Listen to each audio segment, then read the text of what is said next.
Esse é o Mundo em Revolução e nós vamos falar agora sobre a situação na Ucrânia, hoje, dia 3 de novembro de 2023. São 8 horas da manhã aqui no Rio de Janeiro, 1 hora da tarde lá em Kiev, no momento que eu gravo esse vídeo.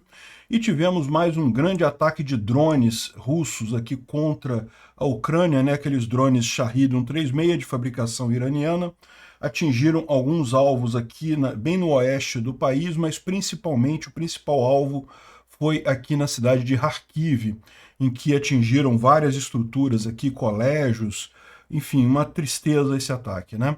Da mesma forma, a maior parte dos drones foi derrubada pela defesa antiaérea ucraniana, mas ainda teve bastante dano por aqui, né? Os ucranianos continuam aqui na margem esquerda do rio Dnipro, avançando bastante aqui em Krink. Eles agora estão avançando em direção ao oeste, chegando a Cossack-Larehy. Isso é mais uma preocupação para os russos, né? Os russos intensificaram os ataques contra a cabeça de ponte ucraniana aqui. Resta saber se eles vão ter recursos para manter esse ataque e realmente retirar os ucranianos aqui dessa região, né? Bom, os ucranianos atingiram Tokmak, uma grande explosão aconteceu. Foram muitos mísseis HIMARS e suspeita-se também usaram ataques aqui, né? A gente tem informação aqui de Vuhledar. Vocês sabem, ontem os russos tentaram avançar novamente. A gente tem com precisão aqui a tentativa de avanço deles aqui a partir de Mikilsk. E foi realmente mais um grande fracasso russo, vários tanques russos perdidos no meio do caminho, né?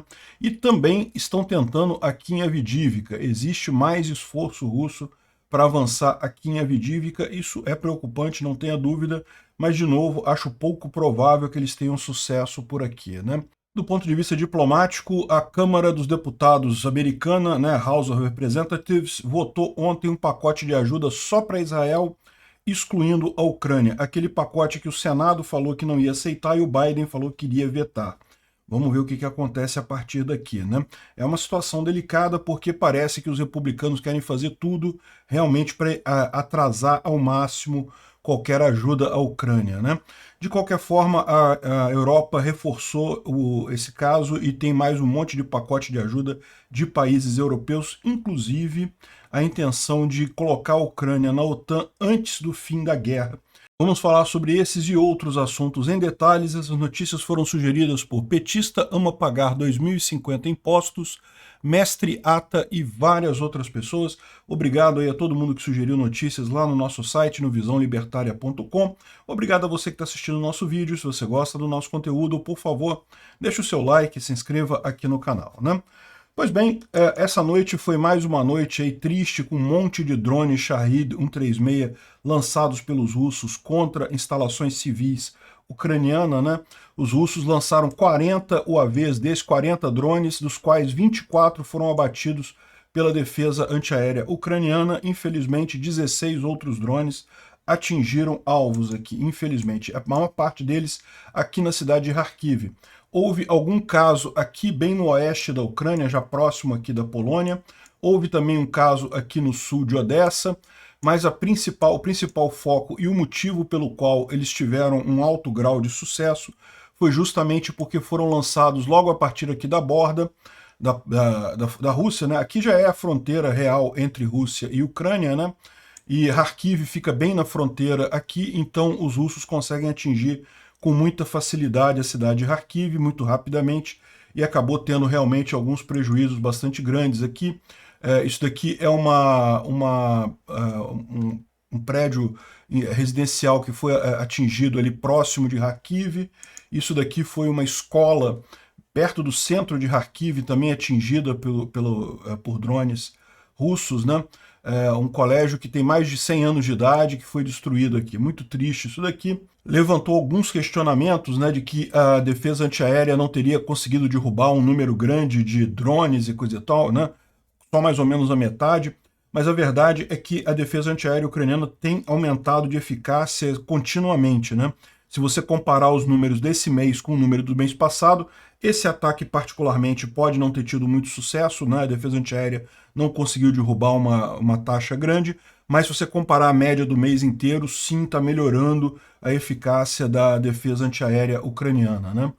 E a expectativa é que melhore cada vez mais, porque a gente sabe que agora está chegando a época do frio lá na Ucrânia, né? O inverno está chegando por lá, e certamente vai haver novamente tentativa dos russos de atacar usinas hidrelétricas e usinas termoelétricas, enfim, toda a parte de geração de energia elétrica lá na Ucrânia. Talvez até por isso, né, outros objetos que não são ligados à rede de energia elétrica podem estar menos protegidos neste momento.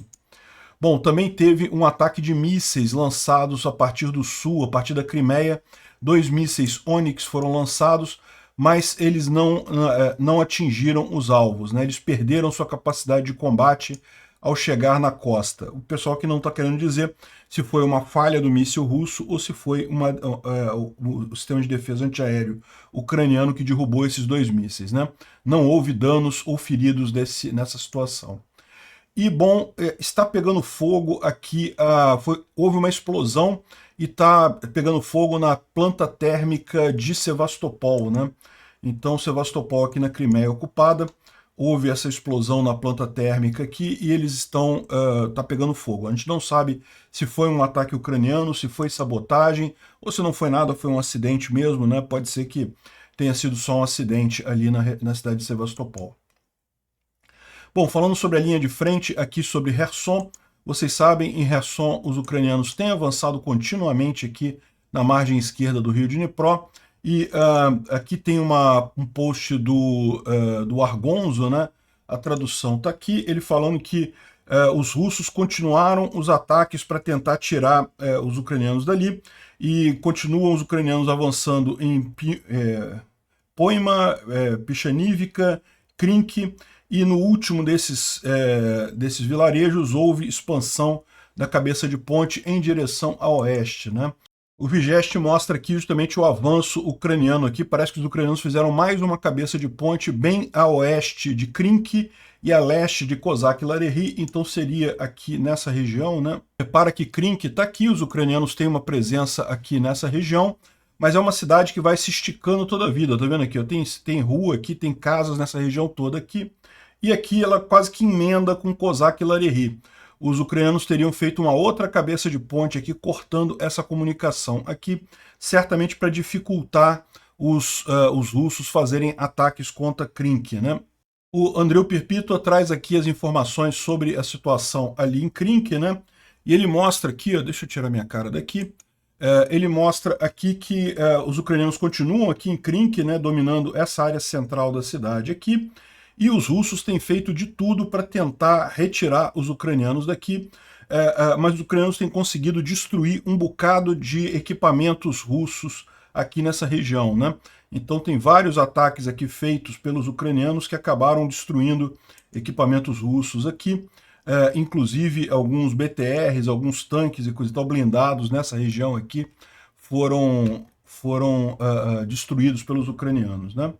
O Ewan MacDonald aqui fala que o pessoal que está achando que a ofensiva ucraniana culminou, que não vai conseguir avançar mais, que já está tudo estático, ele lembra que a intensidade de luta continua a mesma e os ganhos incrementais estão acontecendo, inclusive aqui na região de Kherson, né? Então essa impressão é a impressão errada. A coisa está caminhando devagar, mas está caminhando. E aqui, particularmente em Kherson, pode ser uma grande surpresa isso daqui, né? A gente tem essa imagem aqui também dos drones ucranianos destruindo uma unidade de drones russos. Então o pessoal que comanda os drones russos estava nessa casinha aqui, foi atingido por um drone ucraniano. Olha que legal, né? E parece que aqui, ó, eles foram mortos pelo FPV drone, pelo drone FPV ucraniano, e a confirmação disso teve lá nos canais russos, o pessoal obteve, né? Então excelente notícia. Isso daqui também é ali na região de Kherson, né? Bom, os ucranianos fizeram um ataque contra Tokmak essa noite, um grande ataque, teve HIMARS, alguns dizem que teve ATACMS também, né? Tokmak, essa cidade aqui, ó, parte justamente da linha de frente aqui nessa região do avanço em Zaporizhia.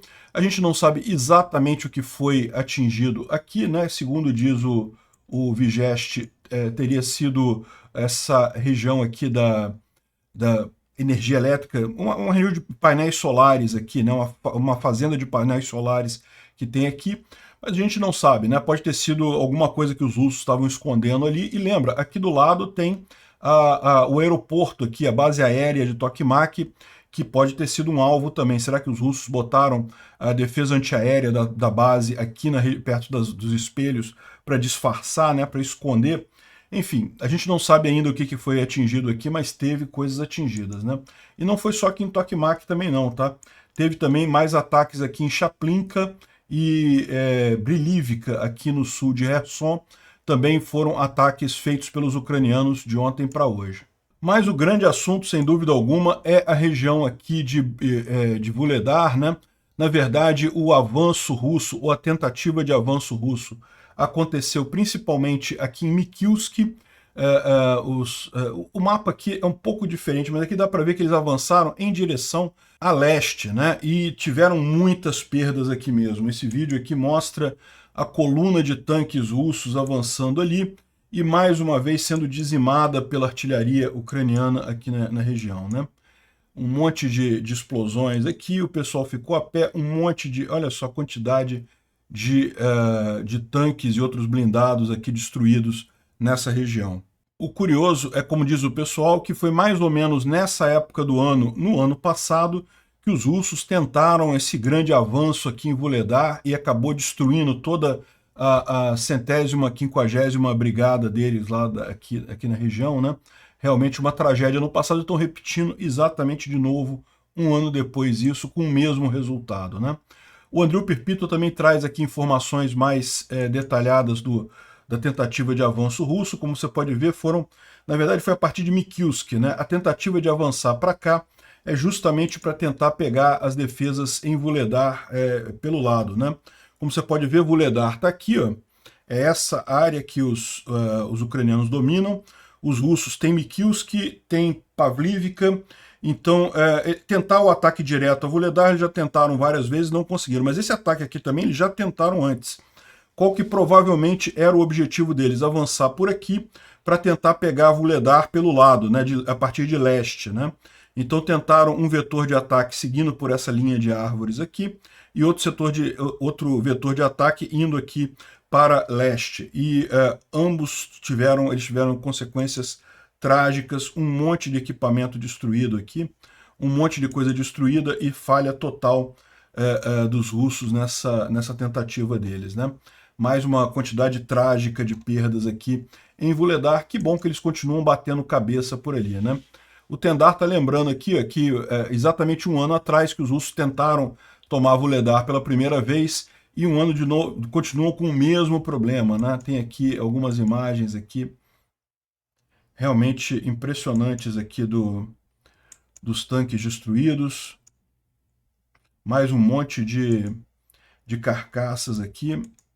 Bom, e não foi só ali em Vuhledar, né? Também teve tentativa russa de avanço lá em Avdiivka, né? Esses vídeos aqui são antigos, tá? Esse vídeo aqui, tá vendo que mostra essa enorme quantidade de tanques russos avançando aqui e sendo totalmente destruídos pelos ucranianos ali, ó. Pois é, isso daqui aconteceu já há alguns dias atrás, foi em meados de outubro. Ah não, esse foi o ataque do dia 10 de outubro. Foi o primeiro ataque ali em Avdiivka, né? Foram todos destruídos aqui. Mas os russos continuam fazendo ações aqui em Avdiivka. Avdiivka é essa região aqui. E aqui eles continuam tentando avançar aqui, ultrapassar a linha de trem e chegar a Stepov com o objetivo de tentar fechar o cerco aqui, né? De novo, muita gente preocupada com a questão de é a mesma coisa que Bakhmut, eles estão perdendo muitos blindados, estão perdendo muito pessoal, mas estão avançando e coisa e tal. Mas lembra que a questão aqui é diferente. Primeiro, porque vale a pena para os ucranianos lutar por Avdiivka, e segundo, porque Avdiivka fica no alto, é diferente. Lá em Bakhmut, os flancos são mais altos que a cidade fica no baixo. Então, no momento que os russos conseguiram os flancos em Bakhmut, realmente ficou muito complicado para os ucranianos manterem a cidade ali. Não é o caso de Avdiivka. Avdiivka é uma fortaleza e, em tese, os russos só conseguem realmente tomar a cidade se conseguirem complementar totalmente os flancos aqui, cercar totalmente a cidade. Isso não vai acontecer, muito difícil de acontecer. E também a gente tem a informação de que os ucranianos estão fazendo um contra-ataque aqui a partir da H20, justamente para colapsar esse flanco norte aqui dos russos, né? Segundo o David G, já tem reporte dizendo que eles conseguiram avançar 2 quilômetros aqui por trás das linhas inimigas, ou seja, se eles conseguirem de fato chegar perto aqui, novamente, eles não precisam cortar totalmente a comunicação aqui de Novoselivka, Druha para Krasnohorivka, basta eles ameaçarem essa comunicação aqui que os russos se tornam incapazes de abastecer essas tropas que estão aqui, e a única alternativa que eles vão ter vai ser recuar, né? Então, os ucranianos estão avançando aqui, não vai ser um avanço fácil, evidentemente, mas aqui, ó, os repórteres estão sendo apoiados esse relatório de que os ucranianos avançaram, apoiado por canais do Telegram que eles perderam espaço, né, perderam chão no norte. Além disso, os ucranianos derrubaram um Su-25, mais um Su-25 ali na região de Avdiivka. Vocês sabem, os russos têm tentado usar a aviação, né, trazer os aviões para ajudar eles nessa tomada de Avdiivka, e isso vira muito fácil, torna muito fácil para os ucranianos usarem armas antiaéreas e derrubarem esses aviões por aqui. Os russos continuam perdendo aviões à vontade aqui em Avdiivka, né? Bom, o Butuzov, que é um jornalista ucraniano, ele faz um overview da situação ali em Avdiivka. Ele diz que existem problemas na situação ucraniana ali. Olha só, olha o que ele fala aqui, ó. Parte 1. Hoje as tropas russas conseguiram cruzar a linha de trem próximo de Stepov e começaram a tentar atacar a cidade, né? Então o que ele está dizendo aqui é que em algum ponto aqui os russos chegaram a atravessar a linha de trem e atacar Stepov aqui, né? A infantaria russa se entrincheirou antes da linha de trem e está acumulando tropas ali para expandir a cabeça de ponte nessa região, né? Ou seja, o que ela passa depois da ferrovia, e tentar atacar a planta de coque ali em Avdiivka, né? Que é justamente aquela zona industrial que tem ali. A captura dessa planta significaria uma gradual e inevitável complicação das defesas e captura da cidade, porque de repente parece que durante a Batalha de Avdiivka nenhum comandante construiu defesas na retaguarda ali, e isso seria necessário fazer agora, né? E não tem posições prontas ali. Ou seja, o que ele está dizendo, o risco que os ucranianos têm aqui é justamente que os russos ultrapassaram aqui a linha de trem, estão colocando mais tropas aqui e pretendem fazer um ataque direto aqui à planta de coque que fica nessa região aqui. E se conseguirem tomar a planta de coque, a Avdiivka não tem defesas para segurar isso daqui, né? Ele está meio pessimista aqui, mas eu vou explicar para vocês o resultado final.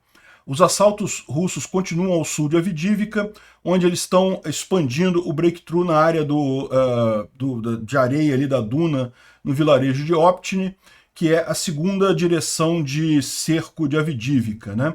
E aqui a ameaça também aumenta.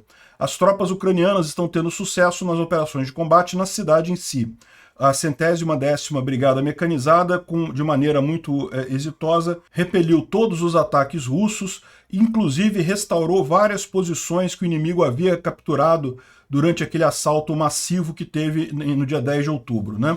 E, inclusive, melhorou suas posições em algumas direções. Não existe, neste momento, ameaça do inimigo entrar na cidade.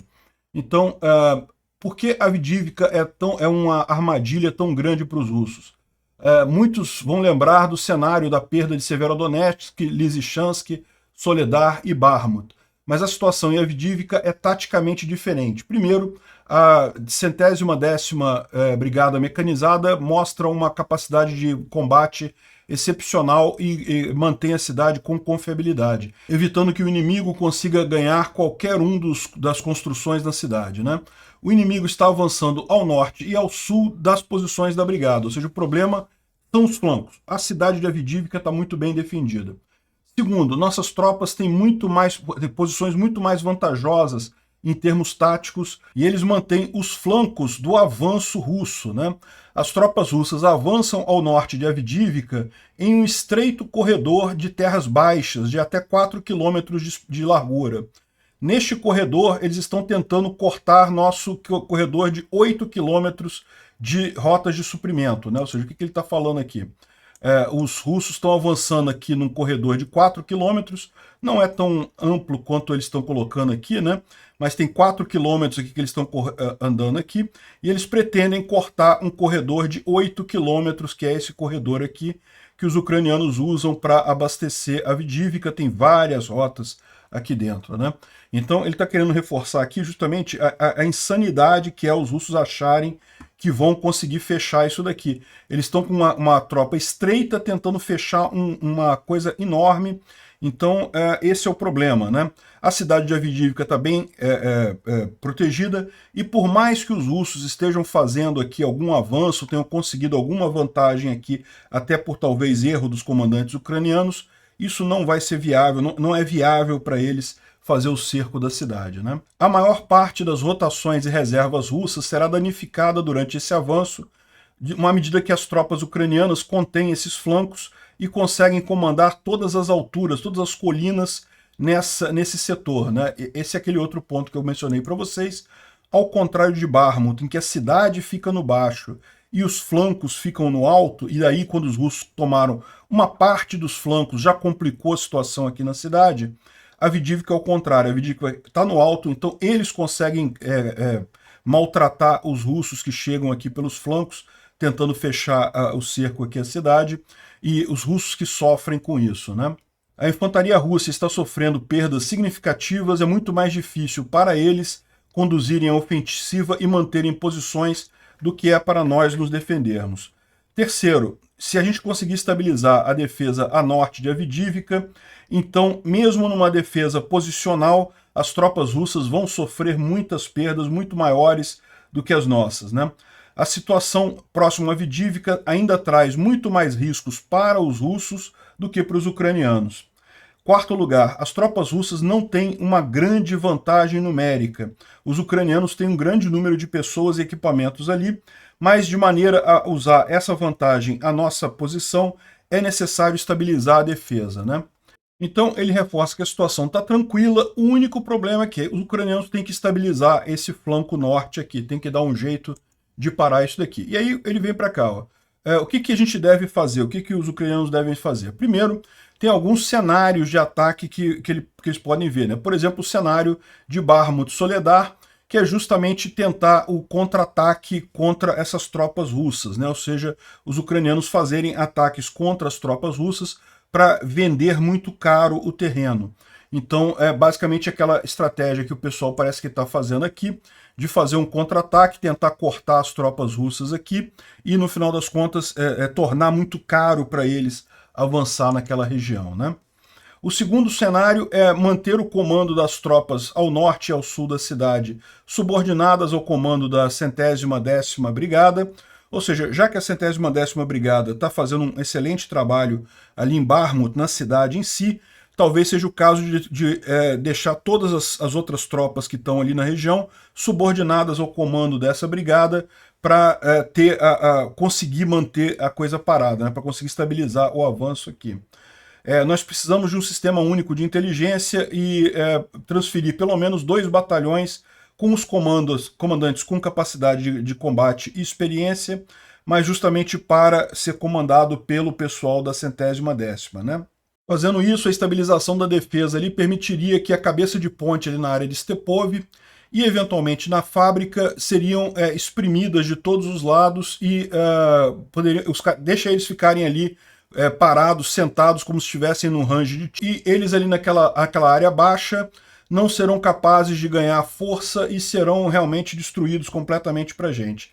O Supremo Comandante em Chefe, o Zelensky, ele teve em várias reuniões ali em Avdívka, e ele fala aqui que a crise de Avdívka não é consequência de grande vantagem dos russos ou grande superioridade, é uma crise de algumas decisões de gerenciamento e abordagem que não foram dadas a oportunidade dos ucranianos avançarem ou usarem a vantagem que eles têm ali, né?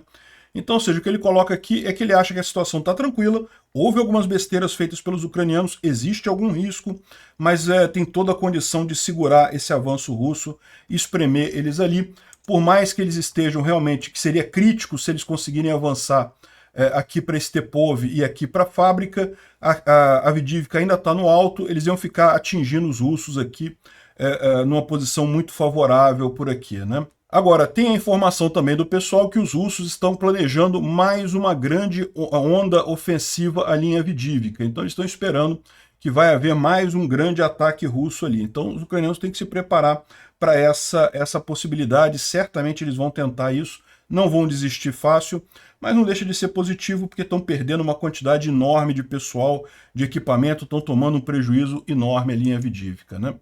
O Instituto para o Estudo da Guerra está falando do ataque ontem contra o quartel-general dos russos ali em Stryukov, no Oblast de Kherson, né? E ele fala que vários bloggers militares russos disseram que apenas metade foi feito com mísseis Storm Shadow e apenas metade foi derrubado pela defesa antiaérea. E eles estão dizendo aqui que a maior parte das fontes russas diz que o coronel-general, o general Teplinsky, né, coronel-general que eles chamam, seria equivalente ao coronel de 3 estrelas nosso, né? O Teplinsky, ele que recentemente foi nomeado comandante das forças russas ali em Kherson, ele não foi ferido, né? Mas teve um monte de gente lá que foi ferida. O outlet de oposição, a Astra, diz que os ucranianos atingiram o centro recreacional Aura, que fica ali próximo de Strelkov e que justamente servia como quartel-general das forças do Dnipro, né? A gente falou sobre isso ontem. Strelkov é essa cidadezinha aqui, ó, Strelkov, e essa região toda aqui da Crimeia é muito turística, tem um monte de centro de lazer e coisa e tal, e os russos têm usado esses centros como quartel-general aqui nessa região, né? Esclarecendo aqui o resultado daquela operação ucraniana de ontem, né?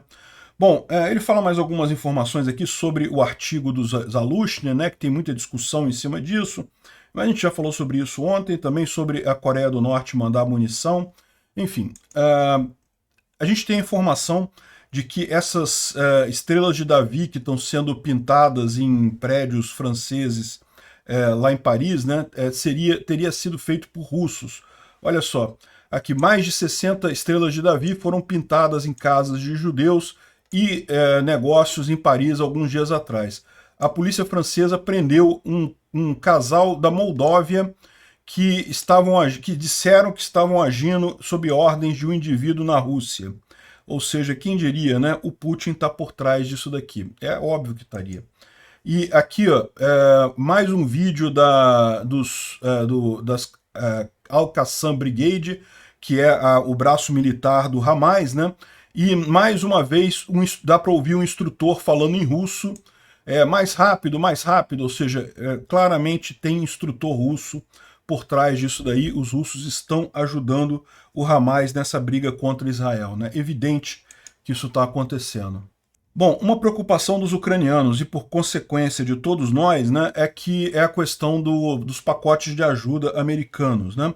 A Ucrânia tem condições de lutar sozinha, vai continuar lutando sozinha, mas sem dúvida alguma o apoio do Ocidente, o apoio americano tem ajudado bastante nessa guerra lá da Ucrânia. Então, existe um pacote que o Biden enviou para o Congresso americano de 100 bilhões de dólares, 14 bilhões para Israel, 80 bilhões para a Ucrânia. E veja, esses pacotes, embora seja muito dinheiro, esse dinheiro praticamente todo fica nos Estados Unidos, porque é tudo, na verdade, convertido em armas, né, enviado em armas para lá. Mas, enfim, o que os republicanos, ainda tem aquele grupo de republicanos que é contra financiar a Ucrânia, e está criando caso lá, lógico, como eu falei no último vídeo, estão diminuindo de tamanho, já são só 8 agora, a maior parte dos republicanos é favorável a mandar os armamentos para a Ucrânia, mas de qualquer forma eles tentaram um truquezinho de aprovar os 14 bilhões de Israel sem a parte da Ucrânia.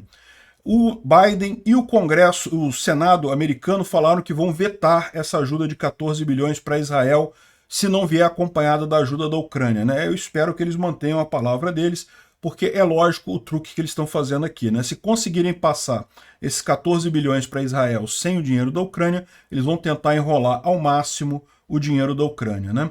Independente disso, o pessoal já avisou que vem mais um pacote de ajuda de 400 milhões, é aquilo que eu falei para vocês. esse pacote aí é uma coisa mais preocupante para longo prazo. No curto prazo, ainda tem orçamento para ajudar a Ucrânia, tá? Então deve ser liberado aí mais um pacote de 400 milhões de dólares de ajuda dos Estados Unidos para a Ucrânia. Isso não vai interromper a ajuda imediatamente, mas é lógico, isso aqui é uma preocupação. Se os russos conseguirem convencer os deputados a passar Israel e a Ucrânia começar a enrolar, pode ficar cada vez mais complicada a situação, né? A tentativa dos russos claramente é dizer que os ucranianos não estão avançando mais, que esse dinheiro está sendo desperdiçado e coisa e tal, mas a verdade é que não, né? Até para os americanos, tira a Ucrânia da jogada, no final das contas os americanos estão pagando baratíssimo para destruir o exército russo. Então, mesmo que a Ucrânia não consiga avançar nada, para os Estados Unidos ainda seria vantagem continuar ajudando para continuar destruindo o exército russo no final das contas, né? Enfim, eu acho que vai acabar passando o financiamento da Ucrânia, mas vamos aguardar, né? Preocupante é. O John Kirby foi perguntado sobre aquele artigo do Zaluzhny na Economist, que a gente falou ontem, e ele falou que realmente o importante são os argumentos dizendo que precisam de apoio urgente para a Ucrânia para evitar chegar num dead end, né? Numa situação de deadlock, numa situação que ninguém consegue avançar. Esse é o ponto central. É lógico que as Russettes estão tentando dizer que ele já disse que está tudo travado, ele já disse que não consegue avançar. Não, ele falou que esse é o risco que se corre se não tiver o apoio agora, se não forem tomadas ações agora, né? Enfim, mas tem outras boas notícias também. Aqui foi um depoimento da embaixadora americana lá na Ucrânia, dizendo que nós não temos nenhum registro de casos de roubo da ajuda militar para a Ucrânia, né? A Rússia tem tentado já há muito tempo falar que não, que as armas que vão lá para a Ucrânia são roubadas em corrupção e coisa e tal. Não tem registro disso, é feita uma auditoria muito rigorosa. A maior parte dessas armas grandes tem GPS, então se alguém tirar, fica sabendo onde é que está essa arma. Então elas estão sendo usadas mesmo na guerra, né? Eventualmente, alguma arma pode cair na mão dos russos. Isso é natural numa guerra, não tem como evitar. Eventualmente, alguma posição ucraniana pode ser tomada pelos russos e algumas dessas armas acabarem na mão dos russos, né? É assim, por exemplo, que eles tentaram botar algumas dessas armas lá com o Hamas para tentar dizer que o Hamas está sendo abastecido pela Ucrânia, o que não tem lógica nenhuma, não teria nenhum motivo para isso acontecer, né? Mas de qualquer forma, os russos estão com essa propaganda e para evitar qualquer coisa lá no Congresso de dizerem que não, que estão roubando armas e coisa e tal, já está a posição aqui da embaixadora americana lá, né? E os Estados Unidos também introduziram um novo pacote de sanções contra a Rússia. Mais de 30 indivíduos e 200 empresas foram colocadas em restrições, principalmente por quê? Porque são empresas que se descobriu estavam comprando eletrônicos para conseguir revender na Rússia. Toda vez que cai um drone russo lá na Ucrânia, o pessoal dá uma checada em todos os componentes eletrônicos que tem ali, fazem o rastreamento e descobrem como é que esse elemento, como é que esse componente está evadindo as sanções, né? Tá vazando as sanções e estão evitando esse tipo de coisa. Então, é uma excelente notícia isso daí. Isso inclui também cidadãos da Irlanda, Suíça, Cipros. Por quê? Porque são justamente pessoas que estavam comprando esses equipamentos americanos e revendendo para a Rússia, né? Vai se tornar cada vez mais difícil eles fazerem isso daqui para frente. Bom, olha só, o pessoal diz aqui que a Ucrânia pode provavelmente esperar um sinal positivo durante a reunião da União Europeia em dezembro. Você lembra, a Ucrânia está no processo de entrar para a União Europeia, né? Ela já preencheu uma série de requisitos e coisa e tal. É lógico, ainda falta muita coisa, mas ela está nesse processo. E vai ter um encontro da União Europeia em dezembro. Eles estão esperando uma notícia positiva disso daí, né? O coração da Europa bate em Kiev. Nós queremos ver a Ucrânia como membro da nossa União e eu estou convencido que o Conselho Europeu vai mandar um sinal desse tipo em dezembro, disse o ministro das Relações Exteriores da Alemanha, a ministra, né, Annalena Baerbock. Então, excelente notícia isso, tomara que a gente tenha mesmo essa notícia boa aí, né? Tivemos também mais um pacote de ajuda da Alemanha, né? 12 veículos de apoio à infantaria, radares, drones, enfim, um monte de coisa aqui, muita munição, roupa de inverno e mais 25 tanques Leopard 1. Excelente notícia aqui, mais um bocado de ajuda para a Ucrânia chegando agora.